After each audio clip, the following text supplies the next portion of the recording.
আসসালামু আলাইকুম সবাইকে, আশা করি সবাই ভালো আছেন। বাংলাদেশ ভার্সেস অস্ট্রেলিয়ার 3 ম্যাচে টি-20 সিরিজ শুরু হচ্ছে চট্টগ্রামে আগামীকাল থেকে। আর এই জায়গাটায় আসলে ওই যে একটা ব্যাপার থাকে না, সবাই বলছেন যে সৌম্য অনেক অভাগা, সৌম্য আসলে যথেষ্ট পরিমাণ সুযোগ পাননি। এই বিষয়টা ঘুচিয়ে নেওয়ার একটা সুযোগ, সুবর্ণ সুযোগ এসেছে এবং সৌম্য লাকি আমার কাছে মনে হয়। কারণ একেবারেই শেষ স্কোয়াড মেম্বার হিসেবে সৌম্যকে 16তম স্কোয়াড মেম্বার হিসেবে বাংলাদেশ তারা কিন্তু ঘোষণা করেছে তাদের স্কোয়াড, এবং সেখানে তাকে ইনক্লুড করানো হয়েছে এবং সেটার পিছনে কিছু কারণও আছে। লিটন কুমার দাস তিনি ইনজুরি আক্রান্ত এবং আমরা থার্ড ওডিআইটার সময় দেখেছিলাম লিটন স্ট্রাগল করছিলেন এবং মোটামুটি এখন তিনি ফিট, তিনি দলের ক্যাপ্টেন। ডেফিনেটলি তার কাছ থেকে বাংলাদেশ ভালো কিছু চাইবে, তার নেতৃত্বে বাংলাদেশ রিসেন্টলি টি-20 সিরিজ ভালো করছে। লাস্ট সিরিজটা নিউজিল্যান্ডের সঙ্গে 1-1 ড্র হয়েছিল, বাট অবভিয়াসলি বাংলাদেশের একটা দুটো পারফরমেন্স কিন্তু নজর কাটছে এবং টি-20 দলটা গোছানো শুরু হচ্ছে অন্তত 2028 বিশ্বকাপটাকে কেন্দ্র করে। বাট লিটন দাসের এই অসুস্থতা এবং সেই সাথে পারভেজ ইমন তিনিও কিন্তু অসুস্থ, যেটা খবর পেলাম। তো সবকিছু মিলিয়ে হঠাৎ করে সৌম্য সরকারের জন্য কিন্তু একটা দরজা খুলে গেছে এবং অ্যাজ অ্যান ওপেনার তাকে টি-20 স্কোয়াডে অন্তর্ভুক্ত করার পরিকল্পনাটা আমার মনে হয় না ম্যানেজমেন্টের এর আগে ছিল। বাট যেহেতু তিনি মোটামুটি একটা ফর্ম ক্যারি করছেন এবং বাংলাদেশের টপ অর্ডারে কিছু সমস্যা তৈরি হয়েছে ইনজুরি কিংবা অসুস্থতার কারণে, সৌম্য সরকার কিন্তু আগামীকাল তার সৌভাগ্যের চাবি হাতে নিয়ে একটা সুযোগ পেয়ে যেতে পারেন স্টার্টিং 11-এ। জোর সম্ভাবনা রয়েছে সৌম্য সরকারের স্টার্ট করার। এবং সেই সাথে আমরা যদি চিন্তা করে দেখি বাংলাদেশের বাদ বাকি খেলোয়াড়রা কারা রয়েছেন স্কোয়াডে, পাশেই দেখতে পাচ্ছেন স্কোয়াডটা। অবভিয়াসলি সাইফ হাসান তো রয়েছেন, হৃদয় রয়েছেন, লিটন দাস ক্যাপ্টেন রয়েছেন, পারভেজ ইমন এবং সেই সাথে বাদ বাকি যারা আছেন এই লাইন আপে শামীম হোসেন পাটোয়ারি থেকে শুরু করে শেখ মেহেদী থেকে শুরু করে রিশাদ, এবং সেই সাথে 5জন পেস বোলার আমরা কিন্তু দেখতে পাচ্ছি। সেখানে তাসকিন আছেন, শরীফুল আছেন, মুস্তাফিজ আছেন, নাহিদ রানা আছেন এবং সেই সাথে আব্দুল গাফফার সাকলাইন তিনিও কিন্তু আছেন। তো আমার কাছে মনে হয় আব্দুল গাফফার সাকলাইনের জন্য এটা একটা সুবর্ণ সুযোগ। সিটি ক্লাবের হয়ে এবারের প্রিমিয়ার লিগে আব্দুল গাফফার সাকলাইন বল হাতেও বেশ ভালো পারফরমেন্স করেছেন, একাধিক 5 উইকেট হল তার রয়েছে এবং সেই সাথে ব্যাট হাতে দু একটা খুবই ইমপ্রেসিভ ক্যামিওস তিনি খেলেছেন। মানে ওয়ান ডে স্টাইলের ব্যাটিংয়ের জায়গায় তিনি টি-20 স্টাইলে রান তুলেছেন এবং আমার মনে হয় আব্দুল গাফফারের ব্যাটিংটা খুবই আন্ডার রেটেড। সেটাকে কিন্তু ব্যবহার করার একটা সুযোগ বাংলাদেশ ডেফিনেটলি পাবে যখন তারা অস্ট্রেলিয়ার সঙ্গে খেলতে যাবে। অস্ট্রেলিয়ার স্কোয়াডে শক্তিমত্তা বৃদ্ধি হয়েছে ডেফিনেটলি, সেখানে মিচেল মার্শ চলে এসেছেন এবং তিনি দলটাকে লিড করবেন।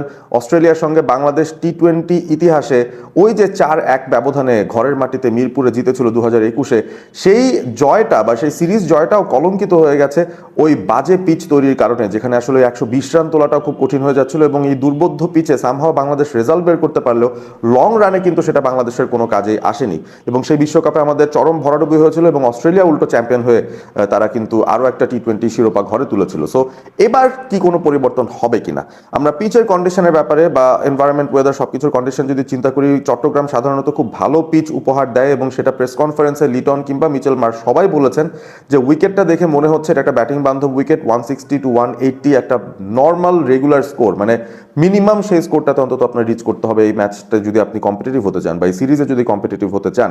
সেই জায়গা থেকে বাংলাদেশের জন্য একটা বড় চ্যালেঞ্জ এটাই হবে তাদের ওই ভালো উইকেটে ব্যাটারদের ভালো ব্যাটিং করতে থাকা, এই ব্যাপারটা ধরে রাখার একটা প্রয়োজনীয়তা থাকবে এই সিরিজে। এবং এখন বাংলাদেশের এই টি-20 স্কোয়াডের আসল পরীক্ষাটা শুরু হবে অস্ট্রেলিয়ার এগেনস্টে।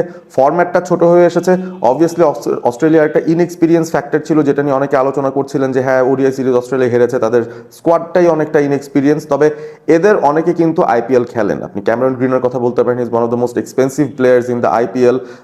মিচেল মার্শ ডেফিনেটলি আইপিএল খেলেন এবং সেই সাথে তিনি ওয়ার্ল্ড ক্রিকেটেই টি-20 লেভেলে দুর্দান্ত একজন ক্রিকেটার। সো এই ধরনের একটা অপশনসের রেঞ্জ যেহেতু অস্ট্রেলিয়ার আছে, এই অস্ট্রেলিয়াকে হারানো একটা ভালো উইকেটে it will be an achievement. তবে বাংলাদেশের রিসেন্ট ফর্ম যা বলে তারা কিন্তু রিসেন্টলি অ্যাচিভ করছে এবং যা করতে চাইছে ভালো উইকেটে ভালো প্রসেস মেনটেন করে বেটার ক্রিকেটটা খেলেই তারা রেজাল্ট বের করছে, which is a big big positive for Bangladesh.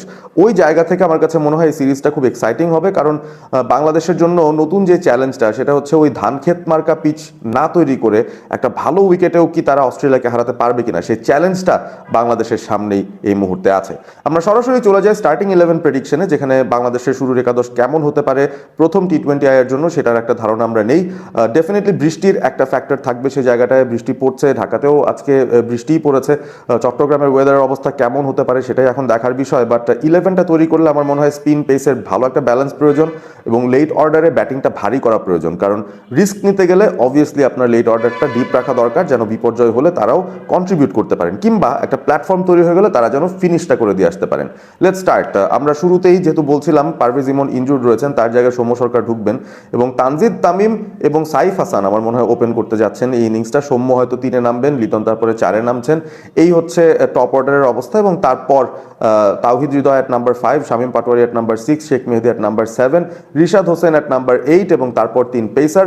আমি চাইবো প্রথম ম্যাচে নাহিদ রানাকে আনতে, কারণ তিনি প্রথম যেই ম্যাচটা খেলেছিলেন, ইনফ্যাক্ট শেষ যেই ম্যাচটা হয়েছিল ওডিআই সিরিজে, সেটাতে কিন্তু তাকে বিশ্রাম দেওয়া হয়েছে। অর্থাৎ নাহিদ রানা মোস্ট লাইকলি এই প্রথম টি-20 এর জন্য ব্যাক করবেন টিমের মধ্যে এবং তার সঙ্গে কারা থাকবেন সেটা হচ্ছে একটা বিষয়। ফর্মের বিচারে তো ডেফিনেটলি শরীফুল, মুস্তাফিজ এই দুজনকেই রাখতে হবে, বাট আব্দুল গাফফার সাকলাইন তিনি কি কোনো সুযোগ পাবেন না? আমার কাছে অন্তত মনে হয় প্রথম টি-20 আইতে আব্দুল গাফফার সাকলাইনকে হয়তো সুযোগ দেওয়া হবে না, কারণ Bangladesh will go for that tried and tested trio এবং শরীফুল যে ফর্মে আছেন, মুস্তাফিজ যে ফর্মে আছেন, তিনি তো ইনএভিটেবল, তো তাকে রাখতেই হবে। সো দিন শেষে আমার মনে হয় লাইন আপটা পেস বোলিংয়ের এমনই হবে যেখানে মুস্তাফিজ খেলছেন, শরীফুল খেলছেন এবং সেই সাথে আমরা নাহিদ রানাকে দেখতে পারি। আর স্পিন ডিপার্টমেন্টে আমাদের ডেফিনেটলি ডেপথ আছে, সেখানে রিশাদ এবং শেখ মেহেদী মূলত দায়িত্ব পালন করবেন এবং সেই সাথে Shamim Hossain Patwari as the 6th bowling option হাত ঘোরাতে পারবেন। উইকেট যদি ভালো হয়, স্পিনারদের জন্য যদি তেমন কিছু না থাকে, 2টো ওভার সৌম্যর কাছ থেকে হয়তো বের করে নিয়ে আসা যেতে পারে তিনি যদি 11-এ থাকেন। সো এই হচ্ছে আমার প্রেডিক্টেড স্টার্টিং 11 বাংলাদেশের। আপনারা কমেন্ট করে জানিয়ে দিন আপনাদের ফেভারিট স্টার্টিং 11টা কেমন হতে পারে বাংলাদেশের এই কারেন্ট স্কোয়াড থেকে। এবং সৌম্য সরকারকে যারা আসলে আনলাকি বলেন, এই যে এই ধরনের সিচুয়েশন হয়ে তিনি কিন্তু লাকিলি দলে জায়গা পেয়ে গেছেন, এটাকে আপনারা এখন কি বলবেন? কারণ এই টপ অফ দ্য অর্ডারে হাবিবুর রহমান সোহানরা রয়েছেন, যাদেরকে আসলে ইউজ করার স্কোপ আছে। প্রিমিয়ার লিগে তিনি একটা রেকর্ড 100 করেছেন 50 ওভার গেমে, 45 বলে সেঞ্চুরি। বাংলাদেশের হয়ে লিস্ট এ ক্রিকেটে ইনফ্যাক্ট তার ফাস্টেস্ট সেঞ্চুরিটা রয়েছে। টি-20 ফরম্যাটে, রেকগনাইজ টি-20 ফরম্যাটেও হাবিবুল সোহান তারই কিন্তু হাইয়েস্ট অর কুইকেস্ট সেঞ্চুরিটা রয়েছে। সুতরাং তার মতো একজন হার্ড হিটারকে এখানে ইউটিলাইজ না করে বা তাকে স্কোয়াডে ইনক্লুড না করে সৌম্যর এক্সপিরিয়েন্সটার উপরেই কিন্তু ব্যাংক করছে নির্বাচকরা। এবং একদিক থেকে আমি বলবো তিনি একটা লাকি ব্রেক পেয়েছেন, এই লাকি ব্রেকটা তাকে কাজে লাগাতে হবে। Let's see what happens.